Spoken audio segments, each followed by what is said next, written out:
You're learning with 9 to 5 English. Business English for the workplace.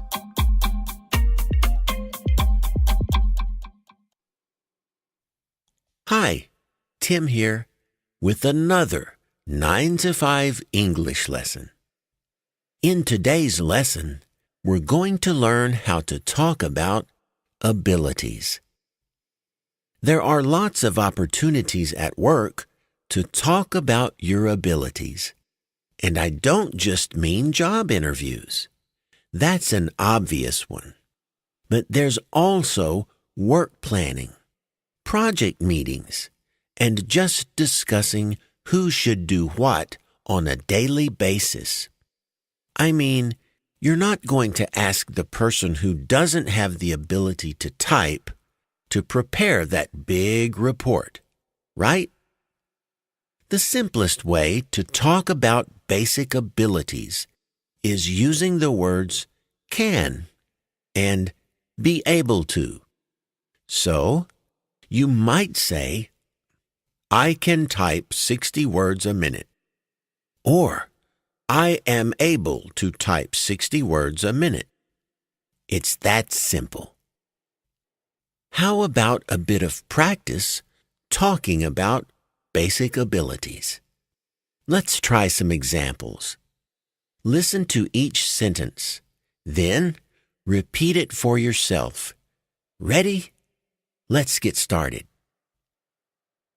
I can use the full Microsoft Office suite.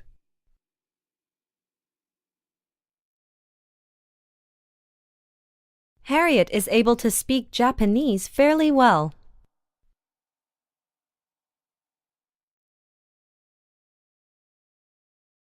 I'm pretty good at presentations and public speaking.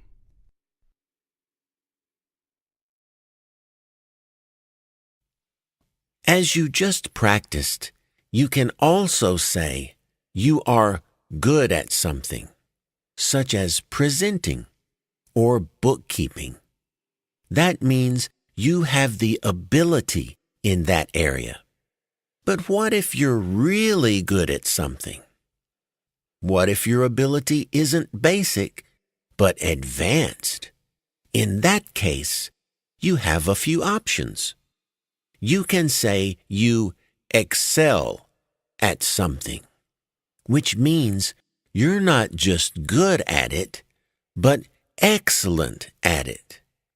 Or you can say that some ability is your greatest strength.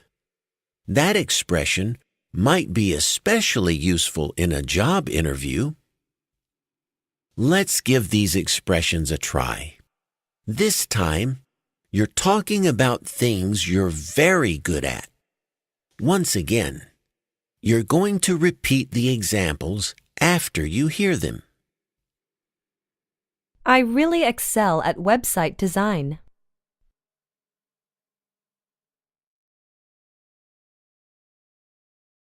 One of my greatest strengths is managing people.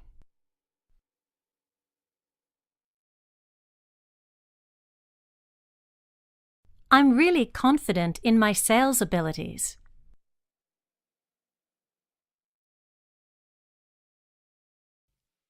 Did you notice that last example? If you say you're confident in some ability, it means you think you're very good at it. Confidence is important, so don't be afraid to express it. But being confident doesn't mean saying you can do everything. There are some abilities you don't have. And how can we talk about things we can't do? Well, that word can't is one way. It's just the opposite of can. And the opposite of be able to is unable to. Let's try these opposite expressions to talk about things you cannot do. I can't understand this new software.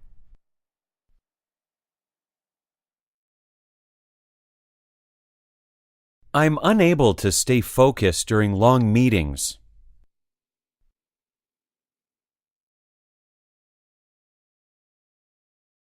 I'm not very good at presentations.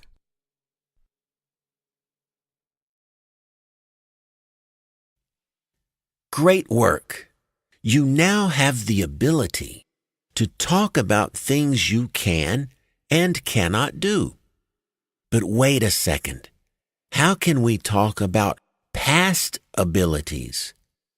I mean, what if you were good at something in the past, but can't do it anymore? The simplest way to talk about a past ability is with the word could, which is the past of can. For example, when I was in college, I could learn new words very easily. You can also say you used to be able to. That used to expression is for something that you did in the past, but not now. How about a little practice for talking about past abilities?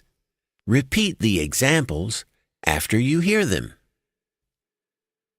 When I lived in Spain, I could speak Spanish fluently.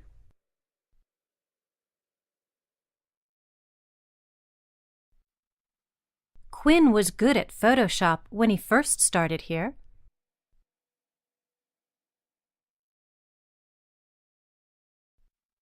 I used to be able to work 60 hours a week, but not anymore.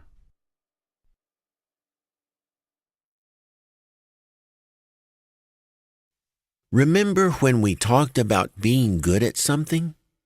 Well, in the past, it's as easy as saying you were good at it. And it's often helpful to say when you could do something, as you just practiced. Okay. Now, how does talking about abilities sound in a conversation? Let's find out with a short dialogue between Shelley and Andrew. Shelley is asking Andrew about his language abilities. So tell me, can you speak any foreign languages? Yes, I'm pretty good at French and German. I see. And do you know any Spanish? No, I'm unable to speak Spanish.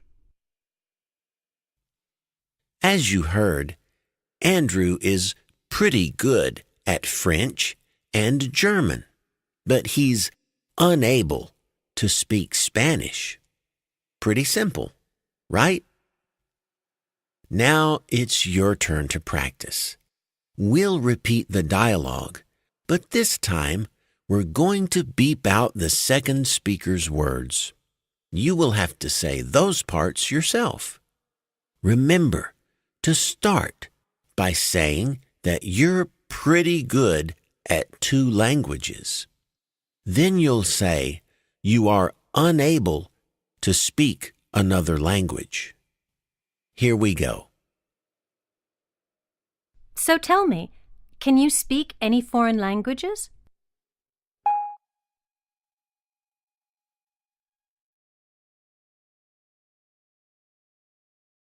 I see. And do you know any Spanish?